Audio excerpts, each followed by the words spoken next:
મારા સાથી સીઆરસી મિત્ર લાયઝન એવા અનિલભાઈ, ફોરેસ્ટ વિભાગમાંથી ઉપસ્થિત સાહેબો, ગામના ઉપસરપંચ શ્રી,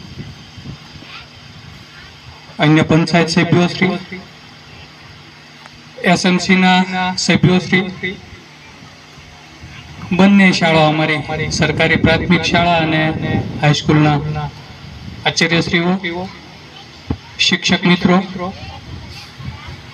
ગામમાંથી ઉપસ્થિત આગેવાન મિત્રો,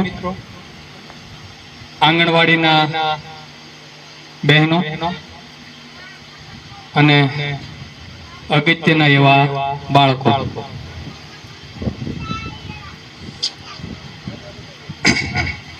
120 વર્ષથી આપણે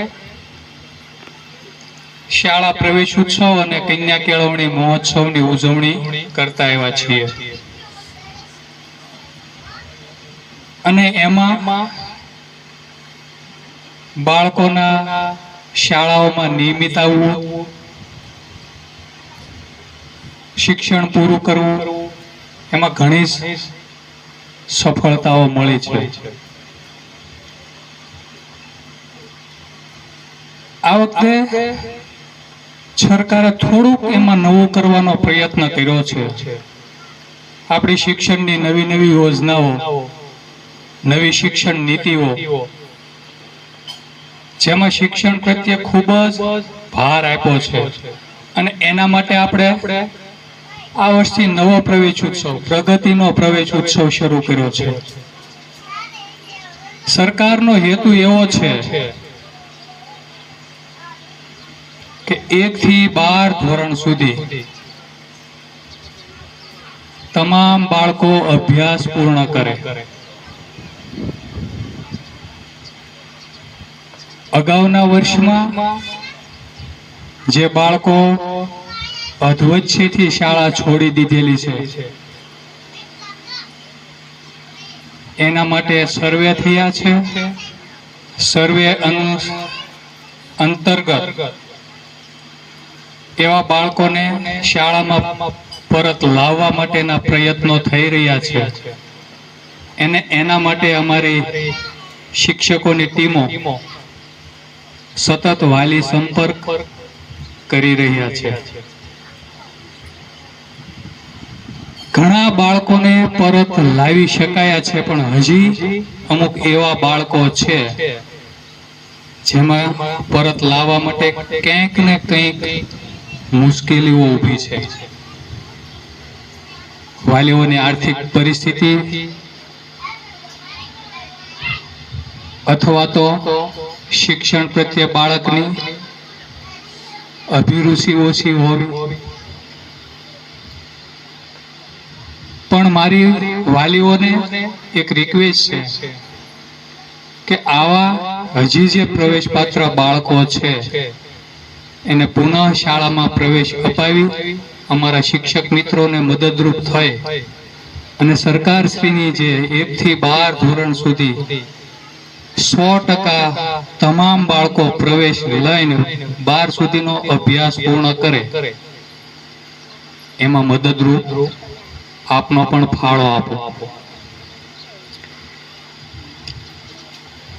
1 થી 8 ધોરણ સુધી સરકારી શાળાને 9 થી 10, 11, 12 માધ્યમિક અને ઉચ્ચતર માધ્યમિકમાં. હવે માધ્યમિક અને ઉચ્ચતર માધ્યમિકમાં તમને ખ્યાલ હોય તો ઓપન કોર્સ પણ અવેલેબલ છે. એવા પણ બાળકો છે જે શાળા સુધી પહોંચવા માટે કંઈક મુશ્કેલીનો સામનો કરી રહ્યા હોય, તો એના માટે ઓપન અભ્યાસ ઓનલાઈન પણ અવેલેબલ છે, ઉપલબ્ધ છે. વાલીઓ અને આવા બાળકો છે, તમે માધ્યમિકના શિક્ષક મિત્રોનો સંપર્ક કરજો. ઓનલાઈન અભ્યાસથી તમને તમારા અનુકૂળ સમયે પણ અભ્યાસ કરી 12 સુધીનો અભ્યાસ પૂર્ણ કરી શકો છો. આજના યુગમાં કેળવણીનું મહત્વ ખૂબ જ વધી ગયું છે. દરેક ક્ષેત્રે કેળવણી જરૂરી છે. આપણે માત્ર એવું જ વિચારી રહ્યા છીએ કે આપણે કેળવણી લઈ લઈએ, એક સારા શિક્ષક બની જઈએ, તલાટી બની જઈએ, અધિકારી બની જઈએ, ડોક્ટર બની જઈએ, એન્જિનિયર બની જઈએ, અને ઘણા એવું રાખે છે આપણે આમાં ક્યાંય આગળ આવી શકતા નથી. એવું નથી. આપના પ્રયત્નો થકી તમે આમાં પણ આગળ આવી શકો છો. એવા પણ ઘણા ઉદાહરણો છે જે ધોરણ 12 નાપાસ હોવા છતાં આઈએએસ અધિકારીઓ છે.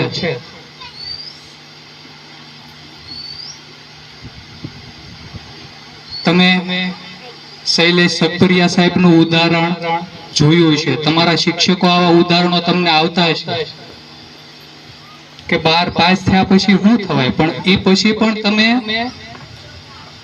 ઉચ્ચ અધિકારી બની શકો છો. એટલે એવી કોઈ પણ વિદ્યાર્થીને મનમાં ડર ન રાખવો કે આપણે ભણવામાં થોડાક નબળા છીએ, આપણે આ ન કરી શકીએ. તમામ વ્યક્તિ જો આપણું મન મજબૂત હોય તો આપણા લક્ષ્ય સુધી પહોંચવી જઈએ છીએ, પણ આપણો ગોલ ફિક્સ હોવો જોઈએ. જ્યારે તમે માધ્યમિક સ્તરના લેવલ સુધી આવી જાઓ ત્યારથી આપણે આપણો ગોલ નક્કી કરવો પડે, અને એ ગોલ સિદ્ધ કરવા માટે આપણે શું કરવું પડે. પછી આપણે ગોલ નક્કી કરી નાખીએ કે મારે એન્જિનિયર થવું છે કે ડોક્ટર થવું છે, અને પછી ઘરે અહીંયા અભ્યાસ માટે આવીએ, ઘરે જઈને આગેથી ચોપડા ફગાવીએ તો ગોલ સિદ્ધ થતો નથી. એની પાછળ મહેનત કરવી પડે છે. આ બધા કાર્યક્રમો કરવા પાછળ સરકારનો એક જ યોજના, એક જ ધ્યેય છે: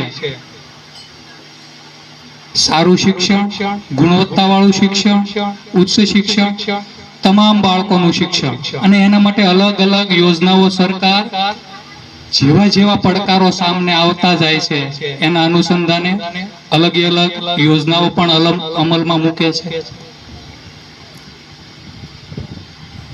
અમુક યોજનાઓ જો તમે મધ્યાહન ભોજન, શરૂઆતમાં એવું હતું કે બાળકોને છે એ જમવા માટે મુશ્કેલીઓ હતી, એના લીધે શાળા છોડવાના પ્રસંગો હતા. તો 19/11/1984 આપણા પૂર્વ મુખ્યમંત્રી માધવસિંહ સોલંકી વખતના સમયમાં મધ્યાહન ભોજન યોજના અમલમાં આવી. હેતુ શું હતો કે બાળકો શાળામાં નિયમિત આવતા થાય, પૂરું શિક્ષણ લેતા થાય, બાળકોમાં કુપોષણ ઘટે અને ઉત્તમ નાગરિકો આમાંથી બને. એ બધાથી ઘણો જ ફાયદો થયો. પણ હવે જે પડકારો છે એમાં પણ સરકારે થોડુંક અલગ વિચાર્યું છે, અને એ બાદ સીઈટી છે, જ્ઞાન સાધના છે, NMMS પરીક્ષા છે, નમો લક્ષ્મી, નમો સરસ્વતી, વહાલી દીકરી, આવી ઘણી જ બધી યોજનાઓ હાલ અમલમાં છે. સીઈટી યોજના ધોરણ 5 ના વિદ્યાર્થીઓ આપી શકે છે, અને ધોરણ 6, 7, 8, 9, 10, 11 ને 12 સુધી ભણો ત્યાં સુધી અલગ અલગ શિષ્યવૃત્તિ સરકાર દ્વારા આપવામાં આવે છે.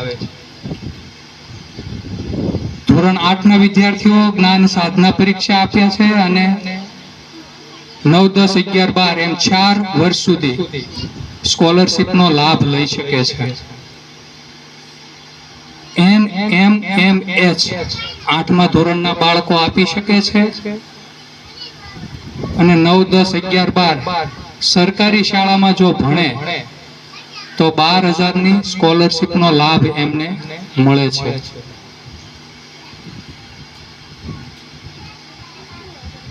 વહાલી દીકરી યોજના 2019 આપણા પૂર્વ મુખ્યમંત્રી માનનીય વિજય રૂપાણી સાહેબ ના સમયથી એના જન્મદિવસ 2/8/2019 થી એને અમલમાં મૂકેલી છે. આ યોજનાના પ્રશ્નો ઘણા જ અમારી સુધી આવતા હોય છે, પણ આ યોજનાનો લાભ લેવા માટે દીકરીનો જન્મ થાય તરત જ એની આ યોજના માટે નોંધણી કરાવવી પડે છે. પણ ઘણા જ બાળકો નોંધણીથી વંચિત રહી જાય છે અને આ યોજનાનો લાભ લઈ શકતા નથી. નોંધણી કરવા માટે બાળ અને મહિલા અધિકારી વિભાગ જે આખો છે, મામલતદાર તળાજામાં પણ તમે નોંધણી કરાવી શકો છો અને બહુમાળી ભવન જિલ્લામાં પણ તમે આ વિભાગમાં નોંધણી કરાવી શકો છો. બાળકીનો જન્મ થાય તરત જ 2 બાળકી સુધી આ લાભ મળવાપાત્ર છે. જ્યારે આ બાળકી તમે જન્મ સમયે નોંધણી કરાવી છે અને જ્યારે આ બાળકી પહેલા ધોરણમાં પ્રવેશ લેશે ત્યારે 4000 રૂપિયા સ્કોલરશીપ તરીકે મળવાપાત્ર છે. અને જ્યારે આ બાળકી ઉચ્ચ અભ્યાસમાં એટલે 11-12માં પ્રવેશ લેશે ત્યારે 1 લાખ રૂપિયા સ્કોલરશીપ રૂપે મળવાપાત્ર છે. અથવા તો 11-12માં આ દીકરી પ્રવેશ નથી લેતી તો એના લગ્ન સમયે વાલીઓને આર્થિક ઉપયોગ થઈ શકાય એવા હેતુથી 1 લાખ રૂપિયા સ્કોલરશીપ મળવાપાત્ર છે. એટલે વાલીઓને અમે વારંવાર વિનંતી કરીએ છીએ કે આવી અલગ અલગ સરકારી યોજનાનો લાભ લ્યો અને સરકારનો જે ધ્યેય છે કે 1 થી 12 સુધીનું શિક્ષણ તમામ બાળકો પૂર્ણ કરે અને ભારતના ભવિષ્યમાં આ બાળકો ઉપયોગી થાય એવી અમે વારંવાર તમને રિક્વેસ્ટ કરીએ છીએ. પ્રત્યે ઘણા જ વાલીઓના કોઈ ને કોઈ હેતુથી થોડુંક દુર્લક્ષ સેવાતું હોય છે. છેલ્લે કન્યાઓના શિક્ષણમાં પણ આપ સક્રિય બનો અને એને પણ શિક્ષણ પૂરું પાડી શિક્ષણનો એનો જે અધિકાર છે એ પૂર્ણ કરાવો એવી વિનંતી સાથે વિરમું છું. વંદે માતરમ.